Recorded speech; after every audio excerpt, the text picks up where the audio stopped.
Le ballon est sortant, entraîne dans la surface. C'est Vinicius qui va essayer de le récupérer. Vinicius qui a pris le dessus sur Gavi qui part pour une contre-attaque avec Kylian Mbappé. Kylian Mbappé qui lève la tête. Kylian Mbappé toujours qui va essayer de fixer maintenant, qui va glisser le ballon à Vinicius. Non, il va aller tout seul, il va essayer de frapper. Et il va marquer Kylian Mbappé qui va aller conclure. Le voilà, son premier but dans un classico. Kylian Mbappé au bout de 5 minutes qui donne l'avantage au Real Madrid 1-0. Attaque rapide de faire mal. Alors là, est-ce qu'on va... Non, moi je sifflerai pas faute là-dessus. Personnellement, alors je pense que ça va être revu pour sécuriser un peu tout le monde. Et regardez, l'appel de Vinicius n'est pas bon. Parce qu'il ramène des défenseurs sur le côté de Mbappé. Mais Mbappé s'en sort quand même. Regardez, il fait la différence sur Baldé. On l'a dit, il a retrouvé du relâchement. Sur l'efficacité, sur le fait de bien défendre ensemble. Il ne faut pas rivaliser sur la possession.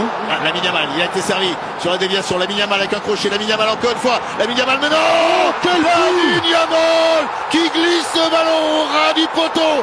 Déjà buteur dans le Classico. Un gamin de 17 ans, à lui tout seul, qui est allé chercher sur cette déviation l'égalisation barcelonaise et réussir à battre Thibaut Courtois. Et regardez la déviation de Lewandowski. Ouais, il est sur l'extérieur, Ferland Mendy. Et là, c'est terminé. Et regardez ce ballon. Oh, c'est super. Il ne le frappe pas, il le dépose. Il le passe au petit filet. Oui, non, mais c'est... Comme diraient les Argentins. Oui, mais la déviation de Lewandowski est tôt. On oublie Chouameni. Ronald Mais il entame sa descente avant. Ah non, il y a faute. Ouais, il y a faute, il y a pénalty. Suite à ce pénalty accordé par M. Manzano, Lewandowski qui va tirer, qui va le frapper à mi-hauteur, mais c'est hors de portée de Thibaut Courtois. Et grâce à Robert Lewandowski qui nous marque là son 26e but de la saison. Et il commet cette faute, et là très bien tiré de la part de Neymar. Donc il ne faut pas qu'ils se désunissent parce que là ils sont battus dans les duels. Koundé qui essaie de centrer la tête et ce coup de tête de Rafinha et Rafael Diaz Belloli sur un centre millimétré qui claque le ballon au fond des filets du Real Madrid pour le 3e but barcelonais. Plus dans le flou. Ouais, oh là là. Et c'est Koundé qui donne ce bon ballon, et c'est encore une fois, hein, vous en parliez de ses réflexes, c'est un ex-attaquant. Ce mauvais positionnement défensif de Lucas Vazquez et cette tête décroisée de Rafinha. Ouais, si vous laissez cette équipe du Barça s'enflammer, de la part du Barça. Baldé à l'extérieur. Baldé! La frappe d'Alejandro Baldé, parti sur l'extérieur, qui avait gagné encore une fois le duel, lui aussi son petit crochet extérieur face à Lucas Vazquez, le capitaine madrilène. Ouais, le crochet extérieur intéressant, heureusement encore. Un Thibaut Courtois, solide premier poteau, mais là, ils ont la tête sous l'eau, on va dire. Ils feront milieu de terrain. Oh là là, attention le contre.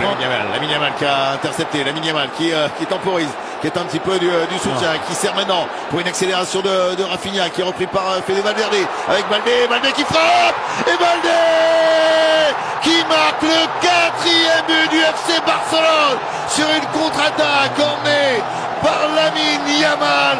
L'accélération ensuite et la vista du Brésilien. Une combinaison mal maîtrisée à ce niveau-là. Regardez un raté de Rodrigo. Et là, regardez, ça va très vite. Ils sont 1, 2, 3, 4 à accompagner. Cette passe fait dans le bon tempo. Là, je pensais qu'il l'aurait Valverde. Mais regardez, cet appel croisé et cette intelligence de Baldé qui est quand même partie de son camp. Hein, et qui fait preuve de beaucoup de lucidité, tout comme Rafinha. Regardez ce petit ballon déposé au partenaire. De Casado pour servir la course de Rafinha. Rafinha qui résiste, Rafinha encore qui part à l'extérieur maintenant. Et Rafinha qui marque le but de la Manita. Le 5e but barcelonais. Encore une fois, parti depuis leur moitié de terrain. Sur ce match. Et après encore une fois, oh quelle balle. Quel ballon de Casado. Alors après un placement peut-être approximatif des défenseurs. Mais quelle maîtrise de la part de Rafinha. C'est-à-dire que il est déjà en course. C'est Valverde qui a pris ce côté droit.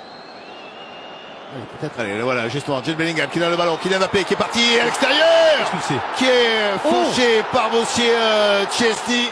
Ah oui, c'est ça. Et qui va sortir le carton rouge. Sortir donc. Course. Là, vous avez sur tard à la fin dans votre intervention. Le coup franc et le but marqué par Rodrigo. Le coup franc, le coup de canon de la part du Brésilien qui relance peut-être Real Madrid. Il n'a pas eu le temps de toucher le ballon. Iñaki Peña qui a ce coup franc, ce missile envoyé dans la lucarne par Rodrigo Goes. Oh, il lui a mis un coup de canon côté fermé alors. Il faut voir, parce qu'Iñaki Peña a mis son mur côté droit. Normalement, il doit couvrir le côté gauche. Ah mais il le couvre. Oui, mais Et Monsieur Rimanzano qui siffle la fin de cette Super Copa de España avec donc le Barça après la déroute de l'an passé.